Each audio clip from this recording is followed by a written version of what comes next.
Greetings. My name is Francis Vorhies, and I'm the director of the African Wildlife Economy Institute at Stellenbosch University. I'm going to talk to you today about our new research agenda for the wild meat sector in South Africa. Elements of the wild meat research agenda that we've identified include the policy context, rural livelihoods, urban demand, landscape restoration or rewilding, climate resilience and mitigation, and value chains. Is there a conservation policy mandate for wild meat? We take this back to 1980 with the release of the IUCN World Conservation Strategy, where they defined conservation as the management of human use of the biosphere so that it may yield the greatest sustainable benefit. They saw that conservation was positive in the strategy, embracing preservation, maintenance, sustainable utilization, restoration, and enhancement of the natural environment. The objectives of the World Conservation Strategy are the precursors to the objectives of the Convention on Biological Diversity, and they include to maintain essential ecological processes and to preserve genetic diversity, and importantly for our topic, to ensure the sustainable utilization of species and ecosystems, notably fish and other wildlife, forests and grazing lands, which support millions of rural communities as well as major industries. Wildlife is an important subsistence resource in developing countries, the strategy noted. Many wild plants and animals of the land are an important renewable resource and source of food.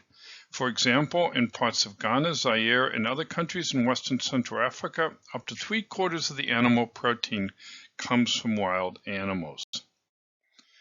Moving forward, the Convention on Biological Diversity in its last COP in 2015 released official voluntary guidance for sustainable wild meat sector. So the topic goes back to the 1980s, but it's still very much with us today.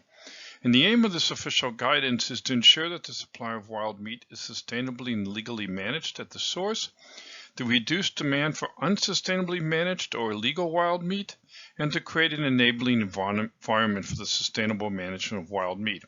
And the image on the right is a further guideline report that came out by the CBD Secretariat with C4, which includes the terms participatory and inclusive. So, can a growing wild meat sector enhance rural livelihoods? That's a major research question that we're addressing. And what I have here is some observations from the African Wildlife Economy Research Project of the African Leadership University, where they noted that wild meat is one of the most valuable wildlife products in Africa after timber, that wild meat hunting is legal in many Central and West African countries where consumption is more prevalent due to strong wild meat eating cultures and traditions. In South Africa, the sale of wild meat generates $56 million annually. I believe that data is from 2015. As set out in the Kenyan legislation, tangible opportunities for improving and expanding wildlife ranching across Kenya include wildlife meat products. And to capture these opportunities, communal and private landowners will need to be granted secure ownership and use rights to the wildlife.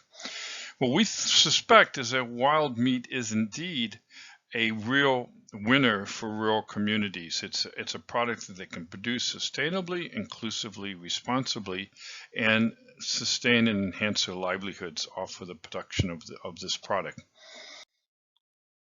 But can urban consumers of wild meat be supplied sustainably? Most interestingly, the CBD guidance doesn't believe it can. In fact, it very strongly proposes that wild meat consumption should stay in rural communities and that we should find alternative sources of protein for urban communities. From a value chain perspective, which we'll talk about a bit later, we think that's difficult. We think that we're going to need to have a wild meat industry that can actually supply people, whether they live in the countryside or they live in towns and cities.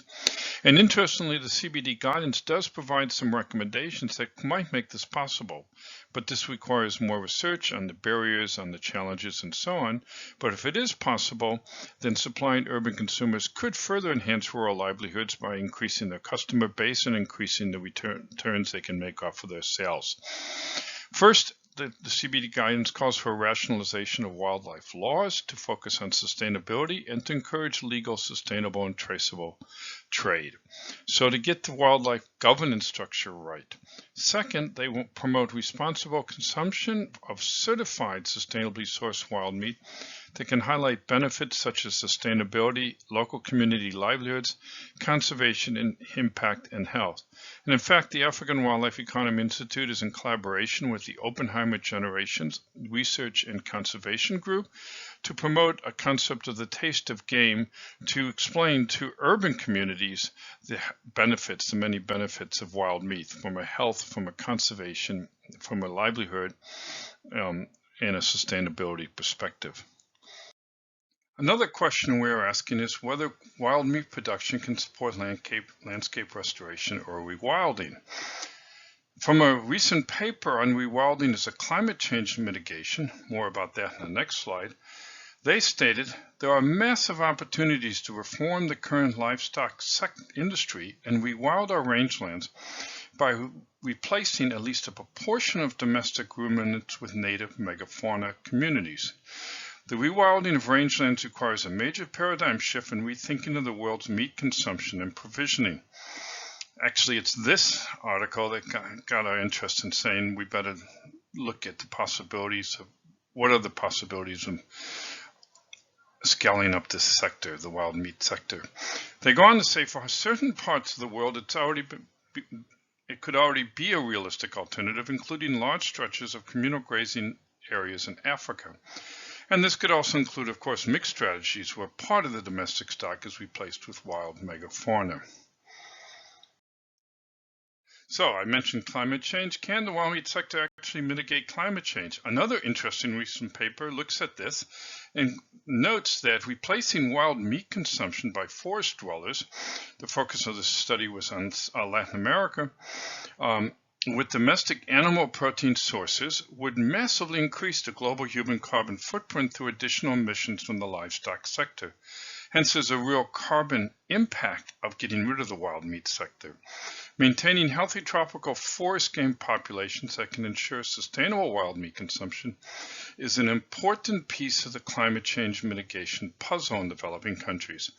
They go further and talk about generating carbon credit revenues by including avoided GHG emissions from consuming wild meat in REDD+ schemes could substantially contribute to local incentives for forest conservation and sustainable wildlife management.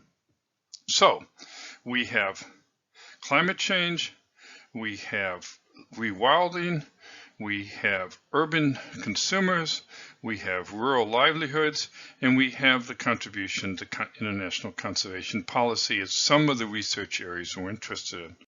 How do we want to tackle this? We're thinking of working on a values chains approach to the wild meat sector, working through every part of the value chain and asking ourselves what are the economic and social and environmental impacts and opportunities across that value chain, and can we mitigate the impacts and unlock the opportunities to scale up the wild meat sector across Africa to mitigate carbon, rewild landscapes, enhance local livelihoods, and deliver conservation objectives. So if you're interested in this project and interested or have information you can contribute, we'd like you to contact, if you will, our programs director, Julia Baum. She's based in Stellenbosch, jbaum@sun.ac.za.